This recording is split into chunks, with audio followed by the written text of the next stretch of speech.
Assalamualaikum warahmatullahi wabarakatuh. Nama saya Muhammad Syahril 133 ingin menjelaskan tentang tabel perbandingan rasio ROE, DIR dan perhitungan CAGR. Jadi langsung saja ke tabel rasio. Tabel rasio kita bisa lihat tuh kita perusahaan PTSI atau Pelita Samudra Shipping Indonesia Tbk, perusahaan yang bergerak di bidang transportasi terutama migas. Itu batu bara dan minyak bumi sejenisnya itu bisa dilihat. Pertama itu kita lihat earning per share atau EPS nya, yang ini bisa dilihat Rp 3,36. hal itu Rp 3,36 itu kita dari hasil penjumlahan ini. Bisa lihat dulu earning per share kita itu kuartal 1 2 3 4 80. Jadi bisa dilihat EPS total kita tuh 0,024 US dollar dalam US dollar. Setelah dikalikan Rp14.000 jadi Rp3,36. Selanjutnya itu kita bisa lihat ROE. ROE kita itu adalah ini 15,00%. Itu rumusnya itu bisa lihat seperti ini rumusnya. Jadi ROE itu rumusnya itu adalah laba bersih pada berjalan dibagi dengan total ekuitas. Lihat laba kita itu yang ini, laba bersih pada berjalan dibagi sama 2 ekuitas. Jadi ini yang 2 ini kita tambahkan dulu baru kita bagi 2. Nah, seperti ini contohnya. Jadi USD yang tadi laba bersih 7,31664 dibagi USD 76,609 tambah 71731,152 ditambah habis itu dibagi 2. Hasilnya dulu 9,84%. Di RT bisnis itu ROE nya itu 15%, jadi kita ambil 5% saja. Selanjutnya itu kita melihat DEE atau debt to yaitu DIR, debt to equity ratio atau rasio utang dan ekuitas yang ini. Jadi kita lihat tuh DIR SPSS itu sama dengan 61,69%. Sangatlah lumayan tinggi ya, 61,69%. Rumusnya itu bisa seperti rumusnya itu adalah utang jangka panjang utang jangka pendek ditambah utang jangka panjang dibagi total ekuitas.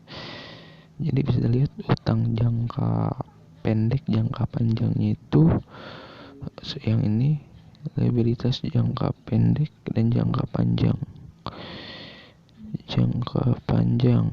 ya ini das jangka panjang. Nah, jumlah liabilitasnya itu ini bisa itu 60,568,671 US dollar. Ingat US dollar.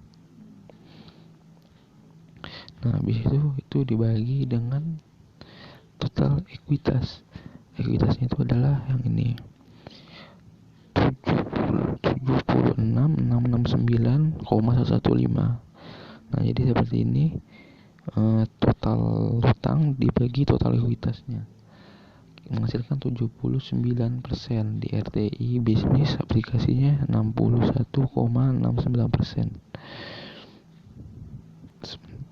Kalau kita lihat dari tiga instrumen tersebut, dari 3 instrumen ini bisa dilihat bahwa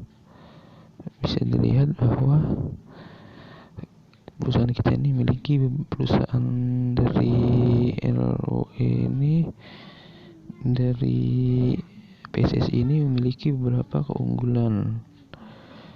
Salah satunya itu bisa dilihat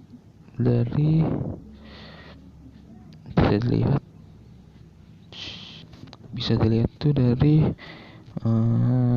EPS kita yang lumayan cukup tinggi yaitu 3,36 dan ROE kita atau net equity kita yang di atas 10%. Berarti ini merupakan perusahaan yang bagus, 15%. Sementara yang lain min 1,10%, perusahaan yang sejenis kayak LRNA atau Lorena Lorena itulah namanya BLTA juga, yang merupakan salah satu perusahaan transportasi sejenis juga. ROE-nya kurang pas atau sangat di bawah 10%, sehingga kurang baik. Sementara itu untuk DR-nya kita bisa lihat 6,61, 61,69%. Sementara perusahaan pesaing kita LRNA dan BLTA itu sangat ada, kayak BLTA ini sangat tinggi sekali sehingga ini riskan untuk mengalami kebangkrutan. Sementara itu ini lebih rendah, tapi kalau unggulan cuma satu di sini, sementara yang lainnya dia buruk. Nah, selain itu ada juga dividend yield. Dividend yield cara menghitungnya bisa saya jelaskan.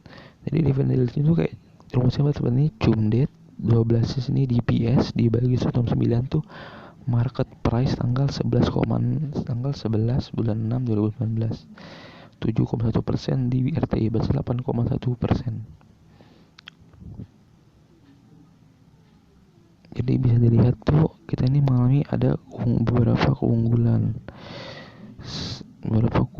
bahkan ada 2 keunggulan. Pertama, IPS kita yang tinggi, kedua ROE kita yang di atas 2%, dan yang ketiga itu dividend yield kita yang 8,1%, sedangkan yang lain belum ada karena mereka mengalami kerugian. Jadi saya menyarankan kalau 6 saham tuh di PSSI atau Pelita Shipping Samudra Indonesia. Kita lanjut ke CAGR. Menghitung CAGR atau tingkat pertumbuhan tahunan majemuk itu merupakan satu cara untuk menghitung pertumbuhan perusahaan. Bisa dilihat tuh rumusnya tuh adalah tahun akhir dibagi tahun awal, habis itu dipangkatkan 1 bagi N-1 dikurang 1. Jadi bisa dilihat ya, kalau mencari IPS tuh pertama itu kita mencari tahun akhir. Tahun akhir saya lihat itu adalah 33,6 ini didapat dari IPS yang kita sudah jumlahkan di sebelumnya. IPS yang ini bisa dilihat 3,36 dibagi sama IPS tahun awal. Saya lihat dari aplikasi lembar saham, tahun awalnya itu min 16,92. Jadi setelah dibagi, habis itu dipangkatkan 1 bagi 6 kurang 1. 61 itu hitung dari sini. Jadi 1 2 3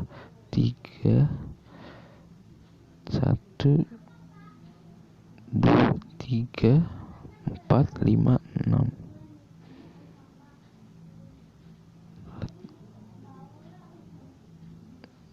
Jadi 6 kurang 1, habis itu setelah dapat hasilnya dikurang 1.